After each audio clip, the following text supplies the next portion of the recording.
Hey everyone, welcome back to Rally Caps. It's a podcast for artists, entrepreneurs, and everybody in between. I'm Steven. I'm Eric.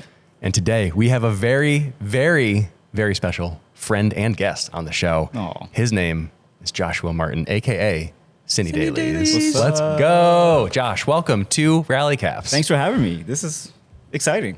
Appreciate you being here, man. Yeah, no, this is great. Oh, did you do that? Oh, excellent. Yeah, You can't hear it? No, Well, we don't have the cans in right now, but yeah. sorry. We just hire people, bring them in for real-time applause. Yeah, they're like right back here. Yeah. Josh, I mean, your pedigree, man, is pretty out of control. You've worked on some incredible projects. You've built some amazing things in your career as an artist. Want to give you a sec to maybe talk about some of those things from your own perspective really quick before you get into that, and also to give you a chance to maybe formulate some of those thoughts. Yeah, exactly. Hey, Rally Caps fans, thanks for being here. Appreciate y'all. If you have been a longtime listener or you just tuning in for the first time on this episode, thank you for listening and watching. If you have a second, please consider leaving a review on Spotify, Apple Podcasts, or subscribing to the YouTube channel, liking the video, and telling us your favorite thing about Mr. Joshua Martin right here in the comments below. Thank you so much for being here. And also, Eric, I think we have a Patreon now, don't we? We do. We do. Yeah. And you can join that for free. For free 99. Free 99. Join the Patreon, linked in the show notes and the description below. Free 99 is a pretty good deal. Yeah. Pretty good deal. We love that. It's also a great joke. It's a great joke, too, for three fellow dads right here. Oh, hey. Bring on the jokes. Awesome. So, Josh, would love to hear, just give you a second to kind of explain a little bit more about what you do and specifically what you are focusing on right now in your career as a filmmaker. Oh, yeah, well, guys, I've been wanting to get on the channel for a while, but I didn't want to ask. No, this is cool. So I guess, do I look at this camera to address or just talk to you guys? Talk to us, yeah. Yeah, so primarily I'm a DP. Sunny 16, we're a quad director group, which is unheard of in the commercial world. And we still get head turns like, you're a what? Essentially, we work with two agencies. Right now, one out of China and one in LA. Cool. And they represent us. And so we've been blessed to do a ton of, the things we've kind of told you guys, a ton of different types of projects. Some really cool ones. I guess the best one from this year was doing Dramamine. And I guess you kind of seen some of the updates, but, we won a Tribeca. We were selected as a finalist for Tribeca, but we won a Lion. That was really Which is awesome. crazy. Yeah. But the agency kind of, has the power to gloat about that because that's them, so they're represented. But the directors and myself and DP and all that stuff, we were like, wow, we got a Lion? That's crazy. That's wild. Yeah, it's kind of crazy. There's an award at Cannes. Yeah. Yeah. So that was probably the highlight of the year. And, we just kind of still grinding, trying to figure out, where do we want to be? How do we want to continue to sustain ourselves through the work that we're doing now, commercial work? Because the industry is weird. And, you hear the woes of Hollywood and, feature films, and also that kind of trickles down to commercial work. So it's highly competitive. And that's where we kind of had to cut our teeth on, like, what we offer as a group of four, how we can be multifaceted, how we can pivot when we need to, or we can break away and do our own thing. We've done, Niles and Caleb have gone to different jobs, while Taylor and I have gone to other jobs, so that we can break up that way. So we try to make it as less friction as possible, but every month is kind of scary because I know what the next job is coming in. But I feel like I tend to ramble and I don't ever answer the question. But I think that answers it pretty well because you guys also, to kind of pile onto the accolades too, y'all won a Vimeo staff pick this year. Yeah. Also. Oh yeah, for that same film. Yeah. So that's making cool. this rounds for sure. Growing up watching Vimeo and I want to get a staff pick. I want to, have that recognition, and we did. Which is great. You wanted that pre-puberty? Oh yeah, me and I did go there, didn't I? 8 years old, man. Vimeo, one day. Well, it's funny. I was on Vimeo when I was 12. Okay, for real? Yeah. Wow. So actually. Oh, okay. Actually, Yeah. I still have my Vimeo page. Okay. My old Vimeo page is crazy. I tend to watch it because I kind of get inspired. Like, I was really just enjoying creating stuff, and I still do now. But you think about it because you're a father now. You got to provide husband, house, bills. debt, all those things. All those things. Yep. So Yep. I got to come to you more. But But the way we were introduced to you was, I mean, I think it happened before you even started working for Moment, because you were making some videos on your own channel first. Yeah, it was. Yeah. Mm-hmm. So I think I had seen maybe a few of your videos before you even got hired at Moment, because when was that then? Yeah, so before Cine Dailies, I had my channel, Joshua Martin Studios. And I was doing it on the side because I was working at Notre Dame at the time. And then, cool. Okay. so I went from, my whole track was like, after college, I moved to Miami, Florida, worked for University of Miami. And I was in admissions there, and I did all the marketing for them that way. And that's when I kind of get started in there. From there, moved up back this way because my wife and I said, it's too expensive to live in Miami, and we wanted a family and stuff, and I wasn't getting a pay raise anytime soon. So we moved back up here, still doing my videos, because that's when I started. YouTube was in Miami. Yep. And then I'm glad I did that, because that allowed me to get the job at Moment, because when it was time for me to because COVID had happened, and then everybody was kind of like freaking out. I was like, are we going to run out of money? And even the school was like, yeah, we might lay off people in 2 years. So Yeah. I'm like, I'm probably going to be the first to go. So when Moment just tweeted out, hey, we have a job opening for a filmmaker, I jumped on it immediately. And being able to do YouTube during that whole time allowed me to get my foot into that door, because I knew that space really well already, because I was doing it myself. And so I guess that was end of 2019. Yeah. Early 2020. That's when I Yep. was hired by Moment, and then the rest is history now. So, Yeah. it's Because that was learned a kind of the lot. breeding ground almost for Sunny 16 in its current form. Yes. Yeah. Yeah. And then that's when we came up with our first project. We came through here. Yes. To hang out with you all. my God. Yeah, that was This- with the. Right. It was in it this- was in this space. this soon unit. as Where's we that got photo? It was fully The photos are right there.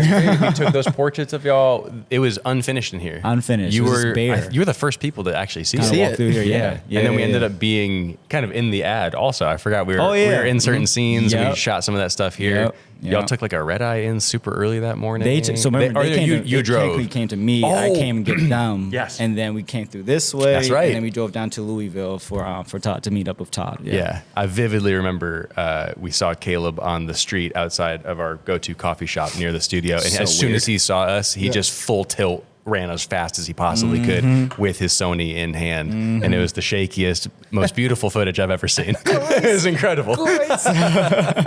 It's so trippy to see online friends in the same places you walk every day. Yeah. You're right. Yeah.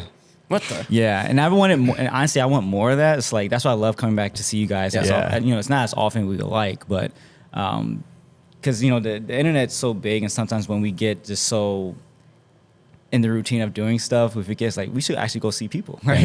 And my wife and I, we live all the way in the boonies now, which you guys are more than welcome to come and see. But we do our best to get people to come over, or we go see them. We don't mind going to go see people, because we want to have that connection. Yeah, So, yeah. yeah. You guys travel a fair bit for Sunny work, right? Yeah, I travel the most out of all of us, because Okay. normally the jobs are in LA. Yeah, yeah. On the So coast. I just got back from LA last week. Yes. Oh yeah, because you were with Thomas. I was with and, Thomas yes, and that's Niles. right. Yeah, we did a very Yeah. small skeleton crew. We're working with a client, a toothbrush client. Okay. And it's called Sukis. Sukis. I always butcher it. But but it's cool. This concept's cool because when you see a toothbrush brand, a toothbrush commercial or a toothpaste commercial, it's 4 out of 5 dentists recommend X, Yeah. Y, and Z. Yeah. So the spin is we're focusing on the 5th dentist. Who is the 5th dentist? Okay. Yeah. Do they actually recommend X, Y, and Z product? And so the 5th dentist is exploring this. We're exploring this with the 5th dentist, and they're using the new toothbrush that we're kind of help promote. So this That's is a good thing. cool. So the last project was a very juxtaposition of a very clinical dentist, and then an extreme hiker or boxer or this, that, yeah. But they're living both worlds. Yeah. And so, so that was pretty cool. We got a very small crew to do that with. I ran DP. I was DP for that. Thomas was my first AC swinger. Thomas is great. Shout out to you, bro. Thomas Kovacic. Bro, Oh you're just man. top notch. It was. If we didn't have Thomas, that shit would have been. It would have worked, but it would have been as easy. No, Thomas is a legend. He's Yeah. he's such a good friend of the show. Good Yeah. friend. Yeah. He's awesome. He's the best. That's very cool. So travel's a pretty consistent part of Sunny work. Every month this year, I've traveled at Okay. least once or twice. Wow. Okay. And it was especially intense around the time of the Dramamine doc. Yeah, that project took 2 weeks of filming. Yep. We split up in 2 teams. So Niles and Taylor, they went to Alaska and Texas and San Diego. Caleb and myself, we spent most of our time in New York and Boston. Okay. Yeah. And so that was the only way this project was going to work, is if you can split up a crew and still be like on the same page and have the same aesthetic, have the same language and kind of direct the same way, to have the same feeling throughout the film. That was very important, especially that's how we pitched to the client. It's like, this won't work unless you have something consistent across across the whole way, across the whole board, words. So it took 2 weeks to do that, and then we came back and we were the ones who edited. Caleb and Niles edited most of it, Caleb edited most of it, and then it was crazy. It was really fun to get to learn about the whole underground barf bag collection stuff. Yeah. There's more to the story, and hopefully we get to spin that a little later. We need to go to Europe next. Whoa, to be honest, if we get it, that that'd be cool. could be That'd be cool to go out that way. Sick. I bring that up because I think we saw you in March at one of our Creative Club Chicago Yes. coffee events. Yeah. And you had just landed it and you were telling us the rundown of what the next 2 weeks were going to look like. And Yeah. it sounded super intense. But the most important part of that is what you just referenced, is the fact that all 4 of you are so on the same page and also wear a lot of hats and can be very adaptable to different situations. Yeah. That feels like one of the most powerful tools imaginable in a small team like Sunny 16. Yeah.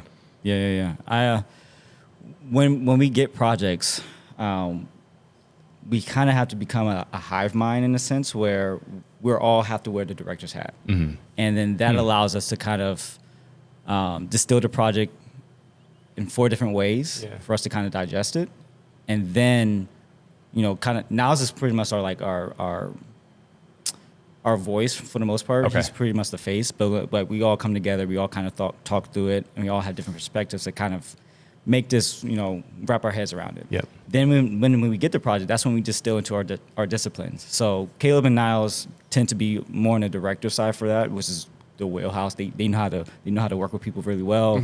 They can they can get the best out of people, which is great to see. And then me, I'm the technical side. I'm the one that's going to help bring the vision together visually, with all of our skill sets. And then Taylor, she's the photographer, but though she is the other side of the director, she's the sensible mind. She's the one that calms us down. She's the one to kind of see through the all the mess sometimes and gets right back to, kind of hones us back in. So we need everybody's participation in that sense to kind of be successful.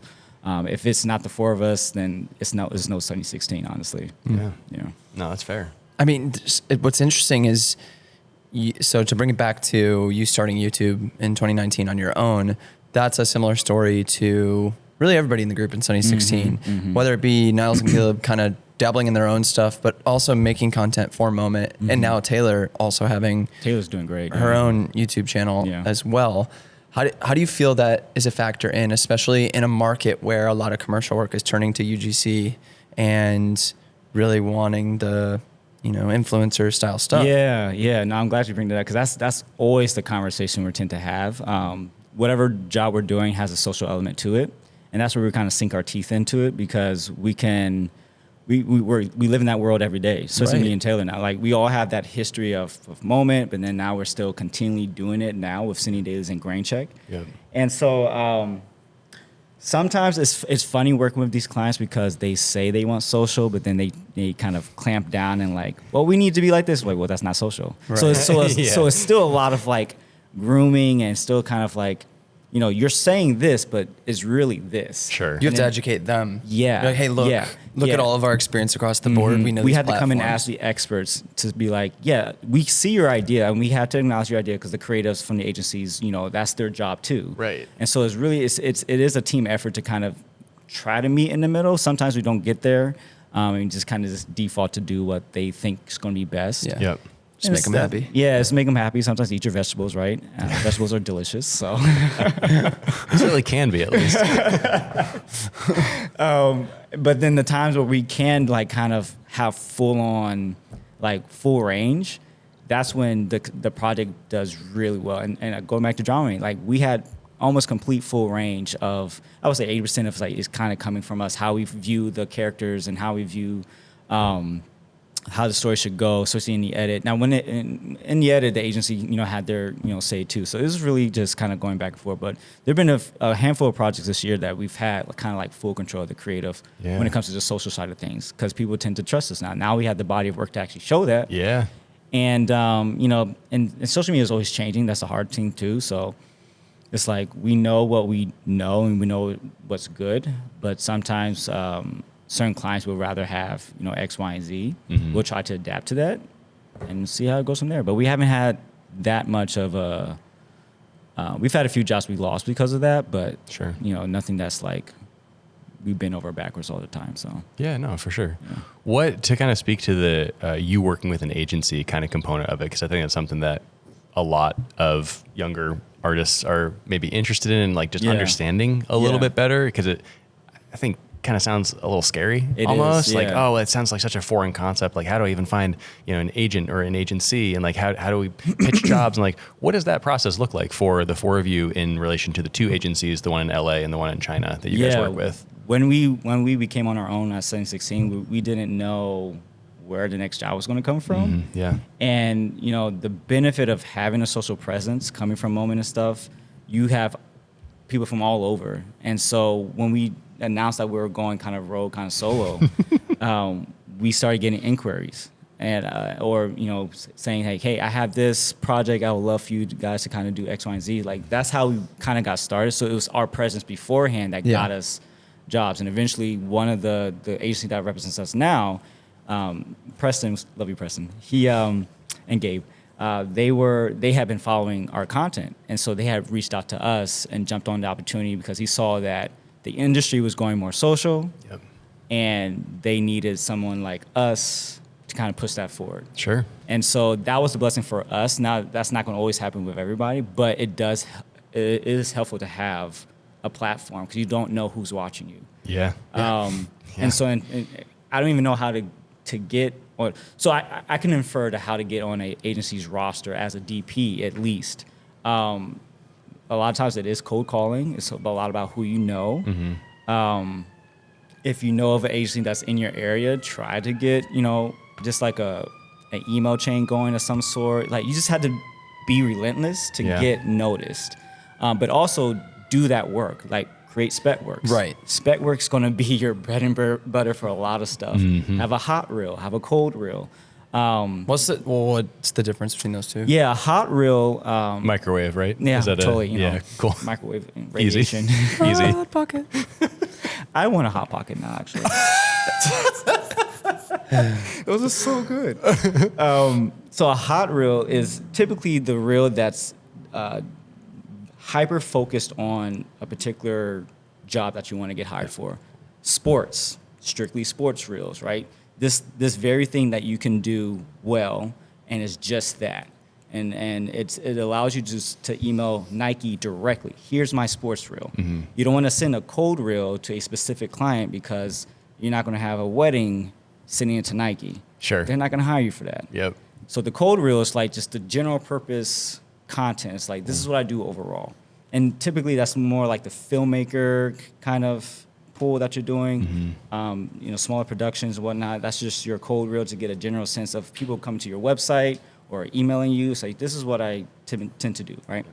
So that's pretty much the difference. Directors have the exact same thing. So we have a director's cut, and if we are in a bid for said job, we will send a cut specifically for that sort of content that they want to create. Okay. So we tend to tailor it around to them. And then if they want to see extra stuff, you show them extra stuff. But it's kind of, you're putting yourself in a hole if you send them just anything and everything. Yep. You'll be less likely to be considered for the job. Bidding is a whole nother. Do you guys bid on jobs? No, not typically. Like any commercial work we have done has been because of something that already exists. Yeah. They reached out, we'll do it. It's because of a connection. It just lines up. We're not competing with anybody else. Yeah. So it is interesting because like, while I'll still take commercial work, we'll still take commercial work. We're not actively trying to pursue it. So I think it's fascinating because even Gene has been dabbling in that with the commercial stills side. And to your point, same exact thing, tons of cold calls, tons of cold DMs. Yeah. So my question to that for you is like, not necessarily in the bidding process, but even just beginning conversations is like, how important is the portfolio? Like, obviously we know the portfolio needs to be good enough, needs to wow them. But like, what is the ratio between that robust portfolio and then your ability to schmooze? Like your ability to really kind of win them over with like a B- portfolio. Oh yeah. I'm not the smoozer in the group. That is Niles. Right. That was the underlying question. Yeah. How's Niles so good with words? And just learning and listening to Niles. It's impeccable to have that ability to kind of sweet talk. Its own art form. It's its own art form. And I think honestly, you know, we don't get most of our jobs if Niles isn't there on the site. Or on the calls at least, right. Because if you have somebody like it is one again, I have to clarify. It is very rare to have a group of 4 directors working together, all in the same goal to try to get these commercial jobs. Typically, you're working with either by yourself or with someone else, and one of you have to be that person to kind of smooth talk the agency or just to kind of lay down the groundwork because it's all relationship. If you can make a connection with the agency, oh man, I like that person. That goes a long way because that's going to be in the back of their minds as they're looking at 3 other directors. It's like, I didn't really connect with them, even though their portfolio is strong. Right. Are we going to have a good time work with them on the set? Are we going to, and the agencies we've worked with, that's what they tend to look at. Like, they love our charm. They love the fact that, we are like siblings, but we also rein it in and execute because our work speaks to that. So it's like, they're looking at like how we act on calls, not wild, but we have our moments, but then we kind of, because we show them a glimpse of how it is to work with us in the pre-calls, and then they view our work, say, wow, they can execute that, and we see their personality come through that. And so also we are trying to kind of, make a little bit more mature work too. And we can't always have like the goofy stuff or the non-traditional things, which is fine. But no, it's very important to be able to, not overly do it too. I think that's what Niles is learning too. It's like, I get burpy when I talk too much. Yeah, you're good. I'm getting old. Do you guys have a tick yet? Like for instance, like there's something you just do habitually. Yeah. Lots of things. Well, crack my joints too much. Yeah. I've noticed this. Like, sorry, I'm going on a tangent right now, but like, I had a teacher back in high school. Love him, Mr. Jones, and he would unintentionally just go, whatever he was doing, he would just grunt. And then now I'm finding myself just grunting. My daughter does it, and she's only 3. Oh, sorry, she's 5. Anyway, it's all the little things. But, I was thinking you were gonna go like the old man route, like because the old men like. A typical thing is always just like. I just burp. Is that you cracking? So that's Eric's tick every day. Yeah, and cracking. We know exactly when it's happening. It's not there's subtle. There's those reels where like the wife is like, "Oh, my husband woke up at 5 a.m. and it's just him in the bathroom like."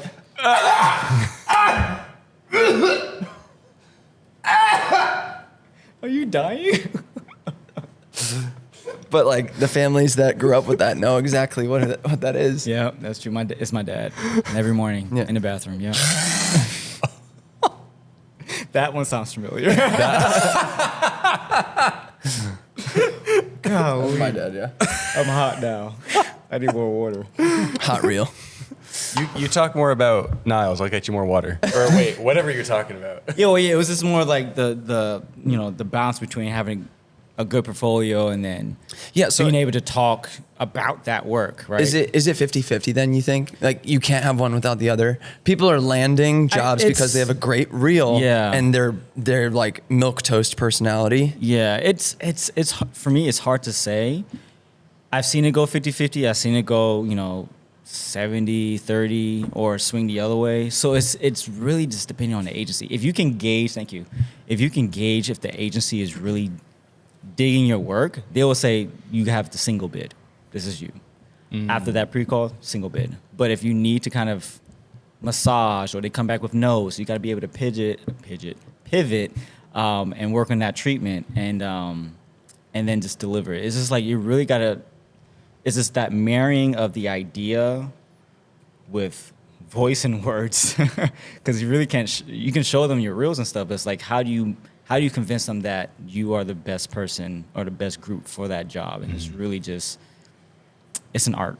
It's hard to say, and we're still learning a lot of it. We don't have all the answers yet. Like we just lost a job for the end of this year, and it was it was nothing really on us. We had a very strong strong treatment for that, but they just, for whatever reason, they decided to go. Well, granted, we were going against juggernauts of directors, so it's like I don't mind losing to them. Yeah. So that's the other thing. I mean, how much of a gut punch is that though when you lose a bid versus when you actually win one? Does it make the wins just feel that much more euphoric, and then the losses just feel that much harder? you can easily go into like, what did we do wrong? Yeah. What can we do better? Luckily, like when we all sense that, one of us are gonna be like, hey, all right, look, we did our best. Let's try to get to the next one. Yeah. Yep. And kind of pull each other along that way. Because it's like, dang, man, we were like this close. Like, what was that deciding factor? And the deciding factor is they just choose the other person. Yeah. It's another really unique group Yeah. perspective that you can lift each other up in that, and because solo DPs, solo directors, It's tough. Yeah, if they don't It's have tough. community around them, No. and they're constantly losing bids and on a losing streak. I've seen it. Like I've had, personal connections with people that are going through the mud there, and I know that could be a really dark place. Yeah. Yeah. Yes, it absolutely can be. What's a North Star client that you as a team are working towards? Really, it's a big pool. It's a North Star client is just the client that wants to break out of the norm and wants to work together to have just free range of like, just wants to break out of the norm. That allows us to be like, hey, we see that you have this product, and the way you've been promoting this product or XYZ, whatever it is, hasn't always worked, or you just want to change it. Let's create something different. Let's create something that's just like new, fresh, and take a risk. Dramamine took a risk. Yeah. Took a big risk. Absolutely. To be honest. Yeah. And it's paying dividends. And so that's the piece that we kind of look towards. Like this company said, hey, we want to make a documentary that might bash us. That might not put us in a good light, but we want to be core. We want to show that, we care about the product and kind of care about the people that take our product, but also a community that we affected, essentially, the barf bag community. Yeah. Like we want to be able to kind of make amends. Like that's huge. And that's what, kind of the marketing side is really talking. It's like, man, Dramamine did something really special over here. It's not your kind of wow factor like some people are trying to do with big budget stuff. Yeah. It's not like you're, trying to get a single influencer. We use real people to talk about their product, but also talk about their livelihood. Yep. And so a project like that, that's the client. That's the type of client we kind of look for often. National Geographic last year was kind of like that too. Like they started a whole new expedition essentially, and they wanted fresh new content. And that's why they took us to Peru, and we spent 10 days filming all over Peru and stuff like that.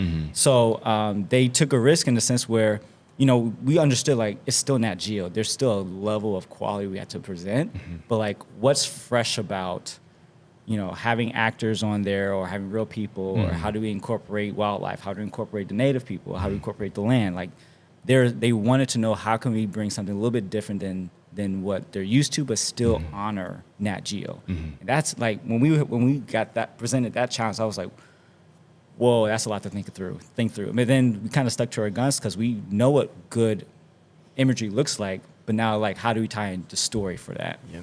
So hopefully it gets released. They say it gets released this year. It's been a whole year since they've been working on it. So I was gonna say it's felt like a long time. Yeah, it's been a while. Yeah. I remember seeing all the BTS of you guys going. I also remember Taylor made an amazing video about it too, which I think is you guys collaborated on to a good degree on the kind of down low outside of the project itself. You did a lot of the shooting for her. It's funny when we walk away with projects. I tend to just walk away with like, I have this gear that I'm reviewing from this project and stuff like that's my angle, because that's what my audience enjoys. Like, how do I? That's what I like to do with my channel. How do I talk about said gear in a realistic way, not just kind of gas it up and like, this is the best camera. I'm never going to say that. Yeah. So I'm going to find what's wrong with it first, and then go from there.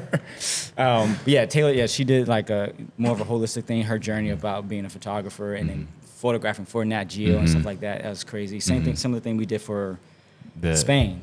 What called Apple? Huh? What was the name of that? It like I'm forgetting the. Every time I've tried to remember the name, I'm like, it's just a bunch of. Yes, say it again. Andalusia. Andalusia. It's south of Spain. It's the south of Spain. But that video, I mean, that was like a documentary that you guys made together. That was absolutely stunning. Yeah, that was so much fun. It was so beautiful. It was so much fun. And you went out there specifically to shoot that video. Yeah, so essentially, she got contacted by their travel board. And like, hey, we're bringing about 20 photographers out to photograph, which is a great way to connect people with your culture and artists. It's like, hey, we want to hire artists all over, bring them to our country, photograph however you want it, your style. You get 20 different perspectives, and you make a book and a documentary about it. Like, what? Brilliant. Like, come on, why don't we do it? Like, so good. Great. That's another dream job too. Like, but that's a pipe dream. That was like 1 in 100. I don't know when that'll ever happen again. But we were able to go in there, and she was like, "Hey, this is happening. Like, I'm coming." Sorry, love you, wife. I gotta go. I gotta go. And so I was able to go make her video for her, and then they made a documentary on her that got released. Beautiful. The team was great. And then I walked away with a camera review. So there you go. Yeah, excellent. Was that for the Blackmagic? It was the Blackmagic full the frame Pro. one. Yeah. No. Well, I think what's so fascinating about gear YouTube is, and I think the constant quarrel we're feeling as consumers and viewers of it is like, sure, the spec video is great, but everyone wants to see real life application. And so what is your struggle with that? Do you ever find yourself making something that doesn't have a backbone per se, or you feel like you're not giving the real world application? You're like, this needs more meat. I can't just be talking about it. I need to actually go use it, not just like in the alley. Yeah, but 100%. Like, you know, 100%. Not like a tree and a leaf. Like, oh, look, this is good on an overcast day, and that's it. That's all I tested. I hate videos like that, man. I hate them. So, and I don't mean to disrespect anybody, because sometimes that's all you can do, unfortunately. But early on with my old channel, I noticed that when I got bored of just talking about, like, when I felt like I was doing the same video everyone else was doing, then I was like, okay, I need to make a pivot. And so the best way to really talk about something in the video space that we have is to just, how does this work in real life? And new cameras today are just so boring. Because there's not so much you can push now in cameras. Cameras are, you have anything above 4K is going to be spectacular. Anything with 10 bits is going to be great. It's really now up to you and your preference. I'm not into competing cameras like the GFX versus the C70 or whatever. Like, I'm not doing head-to-head stuff, because realistically, I'm going to pick the camera that I like and use it. And if there's quirkiness to it, I'll figure it out. If it's it's rarely a deal breaker for me. If a camera doesn't have good autofocus, like, I don't use those things. I really just think about me first before the consumer, because I'm not talking to it's weird. I'm not talking to the person wanting to buy this camera. I'm talking to it as if, how I use it. And if you can take any nugget from that, then good, you can do that, because it's too stressful for me to think about how's the 8K versus 4K or this and that, and I can't do that. That is going to drive me crazy, because people do think I'm very technical. I'm not really that technical. I put my camera in the setting that I know that's best for me and leave it. That's it. Yep. I don't think about 4K 60, 1K. I don't think about that stuff. And so when I had that real epiphany, it's like that's how I need to treat everything I present. And then now too, like I'm front loading with all my camera review videos and stuff. I'm front loading the experience of it being in a working professional setting. So I will talk about the commercial that we shot it on. I'll talk about this and that and the other. I'll talk about what quirks came up, and I'll talk about the good things about it. And that's kind of the nutshell. And I feel like for me, that's the most value that I want if I come to how's this camera on a commercial set? How's this camera, or how's this lens? Or that's how I kind of have to view it. And so, did I answer your question? Yeah, because absolutely. Yeah, if people are going to look to see like every single part of it, like they still have to test it themselves. They still have to get it in their hands. Yeah. And so in the And same I can't way, recommend it. Yeah, it's like it works for me. So Yeah. right, in the same way that they'll be inspired by someone's artistic preferences and capabilities to purchase something or follow that person. In the same way, you showcasing the gear and the way that you like to do it might inspire them to be like, well, I want to try this setup or this camera. Yeah. And then they fall in love with it the same way or whatever. Yeah. And I encourage people, like, we have companies today that allow you to rent stuff. So just rent it. You don't have to buy it. Yeah. Like To buy and return. Just rent the thing. That stresses me out when you say, I bought this camera because of you. Why? Right. You didn't test it. Why? Just rent it first. Right. This is nuts. Yeah. So, should I buy this? I don't know. Should you? Should you? Yeah. I don't know. I don't know your whole deal. I don't know the work that you're doing. No. At all. And I think we've gotten, the consumer market has gotten very, what's the word I'm looking for? Coddled in the fact that, they think once a new camera drops, they have to have that camera, or they question immediately, do I need this camera now that I have? Right. I'm like, why does it make you feel like you have to question the camera you have? Yeah. If that said camera if you even haven't grown as just a filmmaker in general, story and lighting, the camera's the last thing you should think about. Because you can put an iPhone, what Apple's doing right now with all their stuff, they're shooting with the iPhone on their keynotes and whatnot most of the time.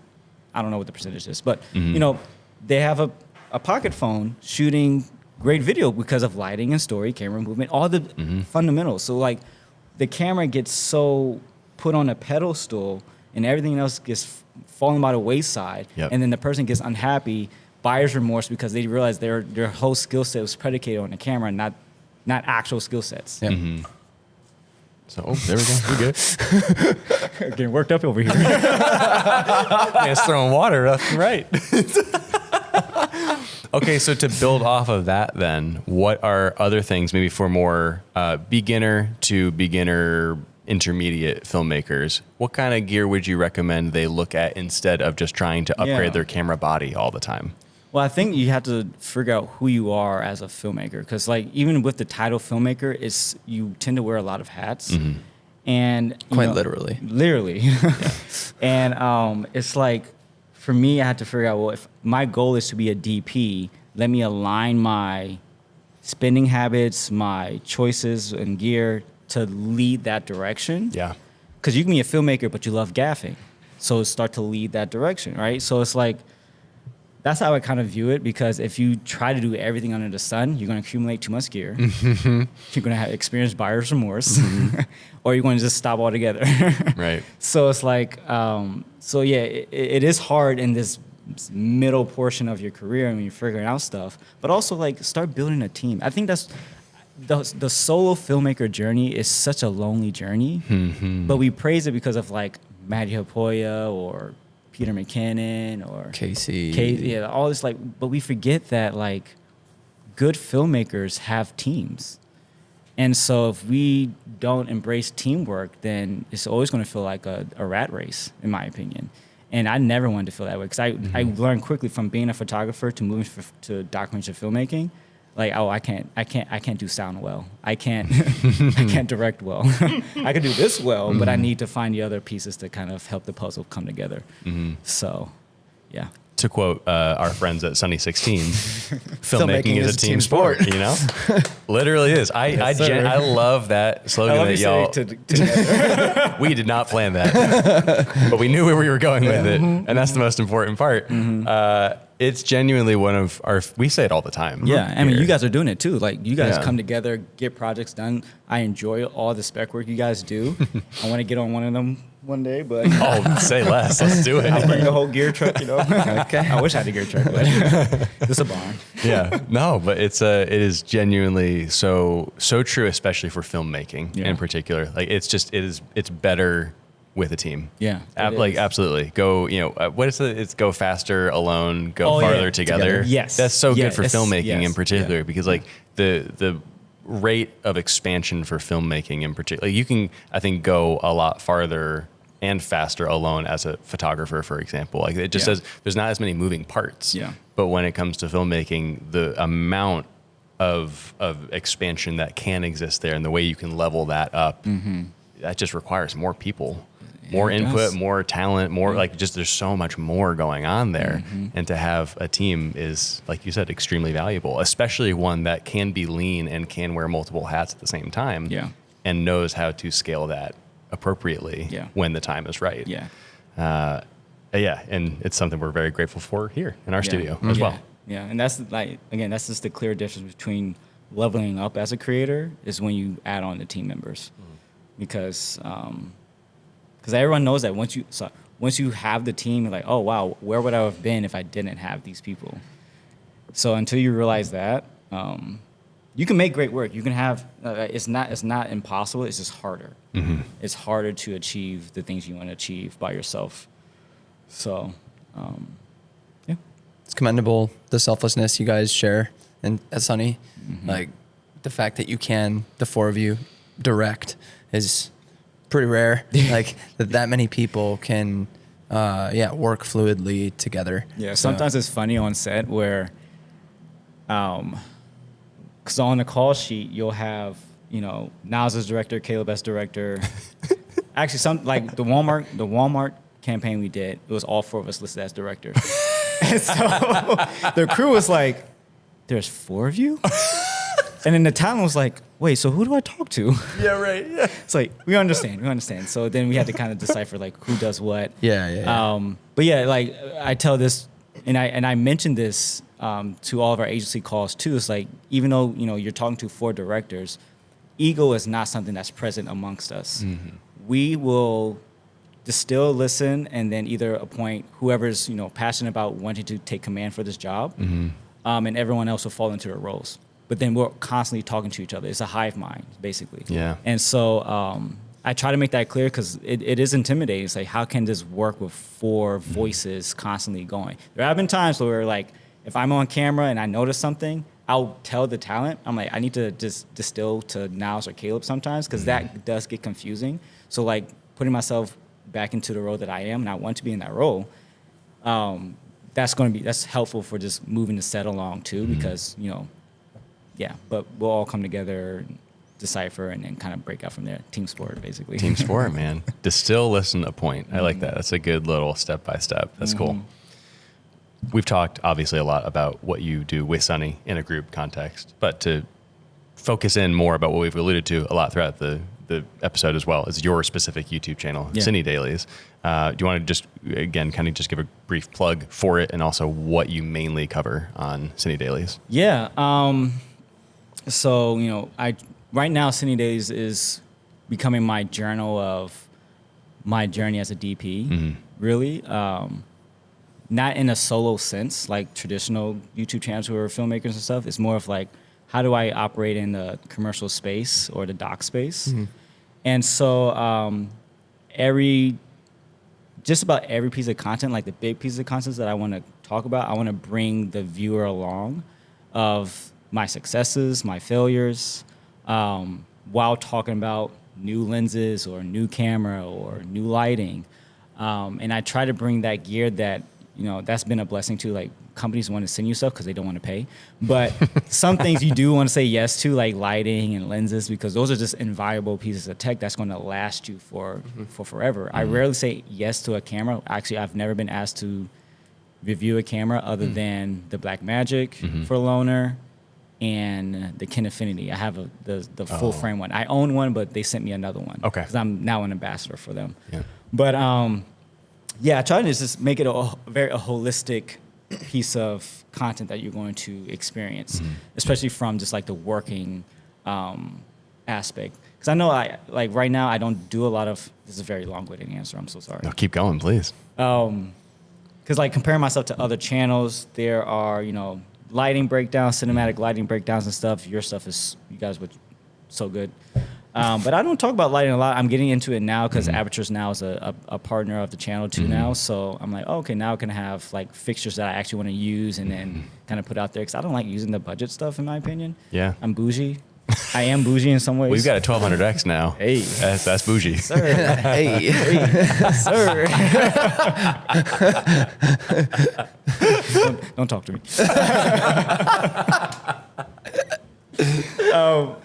But yeah, the content I put out there is more leaning towards like the camera operator kind of role and the DP type of role. There's hundreds of videos out there about lighting, so there's not really much things to reinvent the wheel with. Sure. But I will speak at it in context because my responsibility as DP is to talk about what was my thought process of lighting this based on the story. How do we use the camera movement? How do we choose lenses? Like all those little things that you actually go through when you're actually making commercial projects. Yeah. So that's where I'm kind of distilling things to now. I'll have some one-off stuff, like I'm doing a video for Pterodact. And I do appreciate companies who come to me like, hey, I want you to test our product against other products. I'm like, oh, absolutely.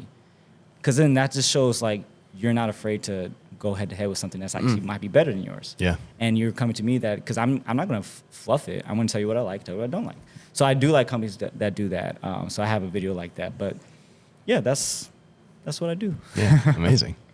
So subscribe. All the things. We will leave Josh's channel linked in the description below. Please go check out his socials on YouTube and on Instagram because Cine Dailies is an incredible resource for filmmakers, I think, of really any level, regardless of where you fall on the spectrum of like beginner to advanced, or if you want to use that as the metric. Oh, don't say advanced. I'm nowhere near advanced yet. No. I think some people beg to differ.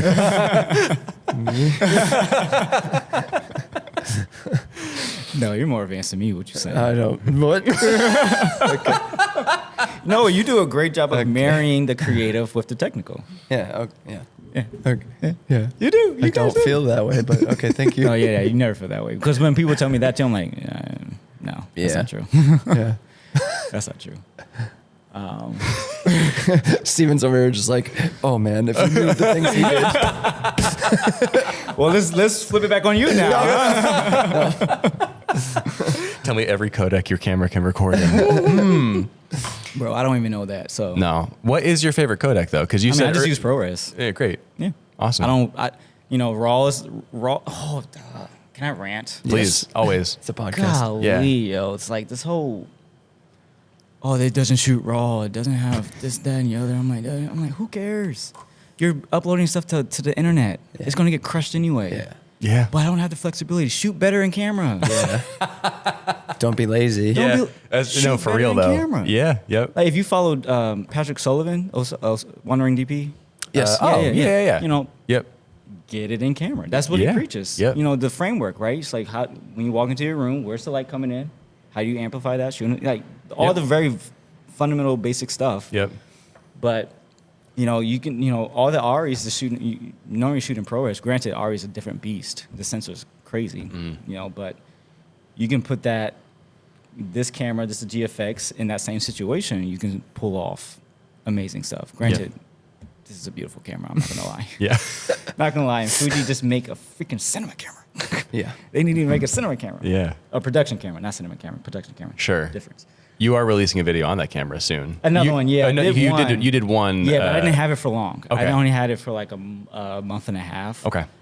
Which And- sounds long to me.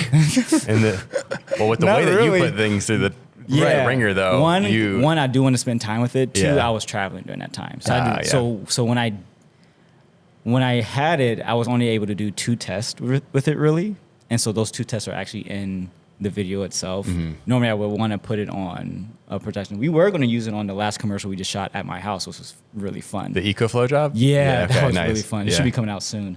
But the reason why I didn't, I needed SDI and all the other stuff. Sure.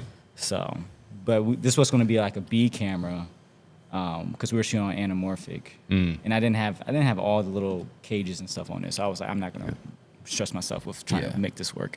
Yeah, that's the Fuji GFX 102. Two. Okay. Yeah. I remember when that first came out, being shocked at how good the video specs were. Man, I mean, it's literally the XH2S. That's the Super 35 version of this one. Yep. It's basically that, but just a large format. They don't call it medium format. Yeah, it's large. Technically large format. It's technically large format. Yep. So, yeah. Oh, yeah. Also, well, I mean, Fujifilm is actually now. I'm in collaboration with Fujifilm. So Oh, pretty no cool. way. Yeah. Oh, yeah, that's signed a exciting. contract and everything. So it's not like I can't use any other camera, but it's like if I do stuff for them, I making content around that specific thing. So That's awesome. pretty fun. That is, been especially with a pretty camera cool. like that. Yeah, it's been pretty with those cool. crazy lenses you got on there right now too. Yeah. I can't wait for this. I'm making 2 videos because I'm shooting a short film with my friend Trey at the end of this month. So we're using these. You remember the tuners? Yeah, the modulate. Yes. The modulator. Yeah, So we're going to be using the tuners because these lenses actually can work on them, which is sick. Wonderful. Whoa, that's cool. Yeah. That's gonna awesome, be fun. actually. That's what we're going to do. Cool. Yeah, those tuners were a real treat. Yeah, it's still people still don't understand them. Yeah. They'll say like, "Oh, just use a filter or just use a vintage lens." I'm Yeah. like, "Sure, you can. Yeah. You can't change it, but okay." Yeah. Right. You can't dial in how much of that dial look in. that you want. Yeah, you can make a whole new. If you're worrying about the look, the tuners is going to be the thing that you want to get because you can change your aperture, change the strength, and it's a whole different characteristic now. Right. So, I don't know. That's one piece of tech that's like worth owning, in my opinion. Yep. Yeah. What's your current? It's a Kinefinity. That's kind of like your current cinema rig. Give us the full rundown on that. It's great. It's all right. Period. Perfect. There we go. Easy. Amazing. Thanks for listening. Incredible. Well, No, it's that's the clip we're going to use to promote this episode. it's great. That's like my kind of review. It's great. No, it's just like any other camera. It has its quirks. The reason why I chose Kinefinity, I knew about them 10 years ago when they kind of were just starting out. They've been around for 10 years. About 10, 12 years. Wow, Yeah, okay. roughly 10, 12 years. Yeah. I met one of the engineers way back when I first started getting in this world of filmmaking. I went to NAB in Vegas that one year. And I knew about them, but, over the years, as they were putting out cameras, the reputation was like, oh, there's too many bugs. They're not well known. You got to ship your camera back to China if it breaks down, which was all true. But this past, it's going on 2 years, but 2024, when did I get my camera? Last year, they had came out with their new style of bodies, camera bodies. And I was looking for a camera because we were doing more commercial work. That's when Sunny 16 was getting off the ground. We were doing the Spotify job. Yeah. I was like, I need a camera that's best bang for my buck, that provides me all the ports if we have a crew that's 20 persons, right? I need SDI. I need, proper battery, proper IOs, and all that stuff. And so I was looking at the red Komodo X and something else. The X was just too much money. It was still 10 grand. Everything in for this camera that I bought, the Super 35 camera, is about $7,000. That's Wow. monitor, that's cages, that's support, that's media, $7 grand. Wow. And I was able to pay that off in a year. All that off in a year. Well, I fronted it, and the rest of it was like $3 grand. So I was able to put that camera on all the jobs. That camera's been on 14 jobs. Yeah. And it's been a workhorse for me. So it's whatever, and I've ran into whatever little things. But I think when people, when I hear a lot of people say like, "Hey, my camera has this issue," is if your camera completely breaks down on you, then yeah, change it out. But if there's something that's like a little quirky, or if you don't take the time to figure it out and you want to jump ship, then you're just not in it for the long run, because every camera is not going to be perfect. And people are striving for the perfect camera. The perfect camera is what you tailor it to you. So the camera it's a tool. You have to make it fit to what you need it to do. And I'm in a good spot with my Kinefinity. I want to keep I do still use it. I'm using the full frame version now, which is the Marvel LF 6K. And we used it on the last 3 jobs, and it's doing great. Yeah. We had one hiccup, but I think it was a bad power issue. I don't want to get into that, but It's not worth it anyway. It's a good camera. Yeah. It's great. yeah.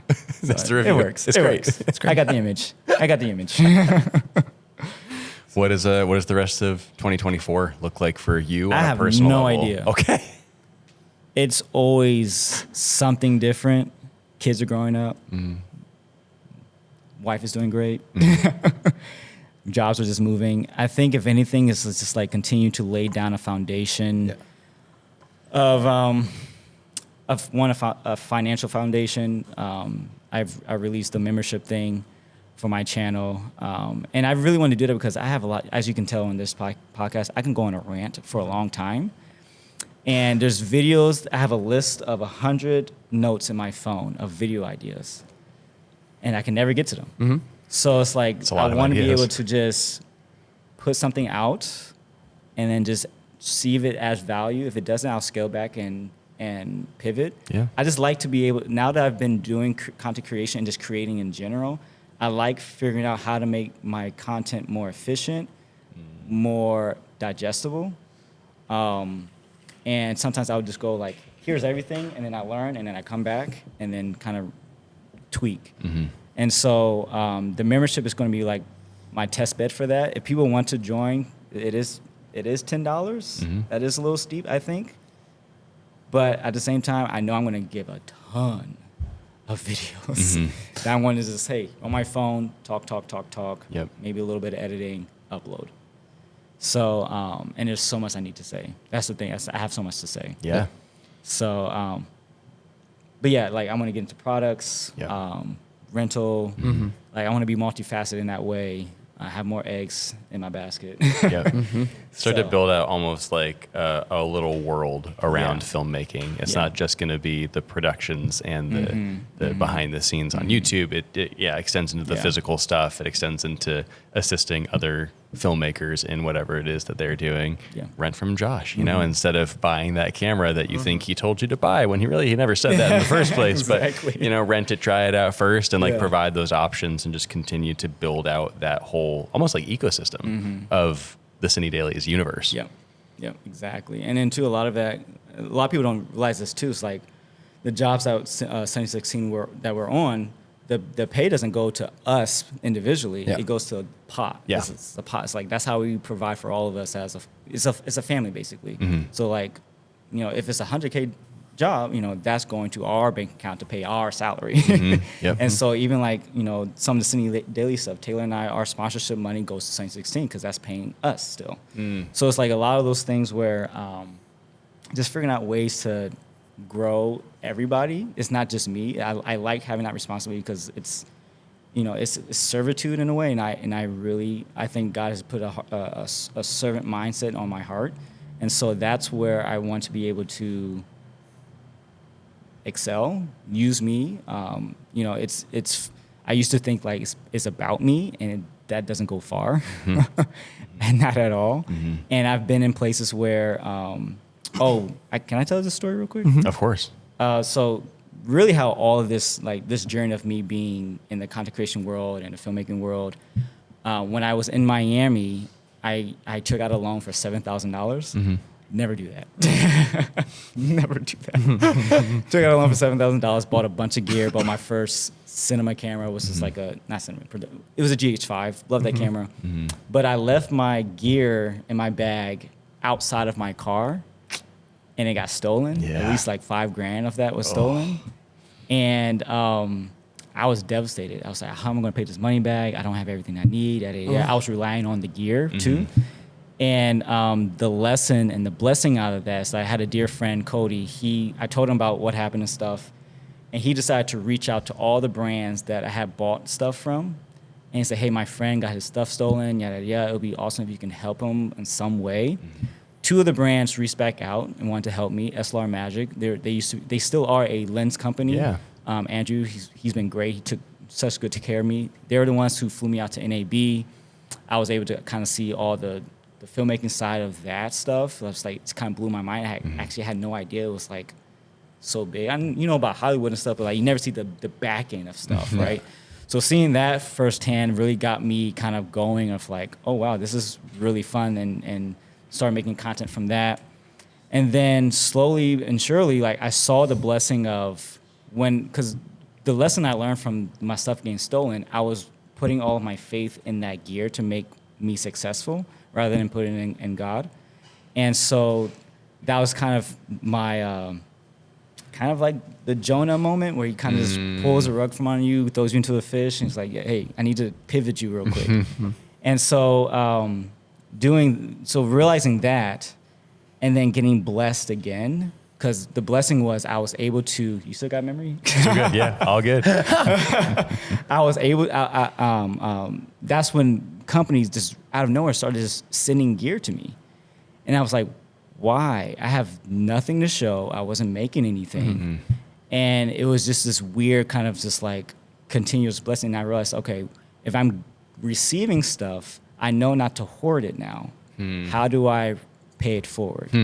And so that's either through giving stuff away or, making specific content. Like, it's weird that content can seem so like self-centered, but like the amount of comments I get for like, man, this was so helpful from your perspective. Like, that means a lot to me. But then I was also still trying to figure out ways, how can I give back? Yeah. And so that's even like meeting people. It's funny how when you're online, people think you're a celebrity. You're not a celebrity. I'm not a celebrity. But when you encounter people like, hey, I know your face, whatever, just sit down and talk with them. Yeah. That means a lot to them. And it means a lot to me. So it's like, yeah, so that's how that point got me all the way here. And I try to keep that mindset. It's like, how can I give back? Yeah. It's beautiful. I love that. That's very reminiscent of something we say here often. It's like a rising tide raises all ships. It's like, how do we just raise the tide for people in our studio, people outside of the studio, strangers, people on the internet that you're meeting for the first time? Just what are ways that you can just kind of elevate everybody's position, just help bring people up? Like if you got a platform, use it to reach down. Yeah. Keep pulling up. Yeah. That's really cool, man. Thanks for sharing that. Yeah, thanks for listening. Of course. I mean, kind of have to, but anyway. It is a podcast after all, but no, that was a really, really special chat. We really appreciate you coming on the show today. Oh, no, also this is being fun. a guest here. It feels kind of crazy that we haven't done one with you Yeah. yet. That's Like fine. when I was I'm not texting hurt. you about it, I was like, wait, have we done one already? Because like we got a photo of you on the wall Yeah, it's and true. like It's like- everything. I was like, wait, haven't we done one already? No, we haven't. So this is really special. Thanks for making it happen and for doing it in person. Yeah, no, yeah, sure. in particular. That's special for sure. Yeah. Well, I mean, also remember too, like you came on my podcast with Edward, so we're gonna bring that back. I forgot Sick. you and Edward The did that. The hotline, Yes, filmmakers yeah, hotline. Filmmaker Hotline. We have yeah. it's gonna be fun. We moved it to just a single channel in itself. So Awesome. hopefully getting that off the ground by the end of the year. Cool. Amazing. But it's a fun concept. But yeah, no, yeah. Thank you for Amazing. having me. This was Of great. course, man. Yeah. This is it. I can still talk though. No, I'm playing. Yeah, you can. If you want to hear Josh talk even more beyond this episode, please go check out his YouTube channel below. We'll link his Instagram as well. Follow along for plenty of great insight, hot takes, interesting tips about filmmaking and everything. Thank you again, sincerely, for being here for this. If you enjoyed this episode, share it with a friend, a buddy who might benefit from something in this conversation. Hopefully. And if you liked it, like it. Leave us a rating, Apple Podcasts, Spotify, all that jazz, YouTube. You know the drill. You know the drill. Thanks again for being here. And if you are on Patreon, we'll see you in Extra Innings in just a little bit. Thank you. Thanks, Josh. You're welcome.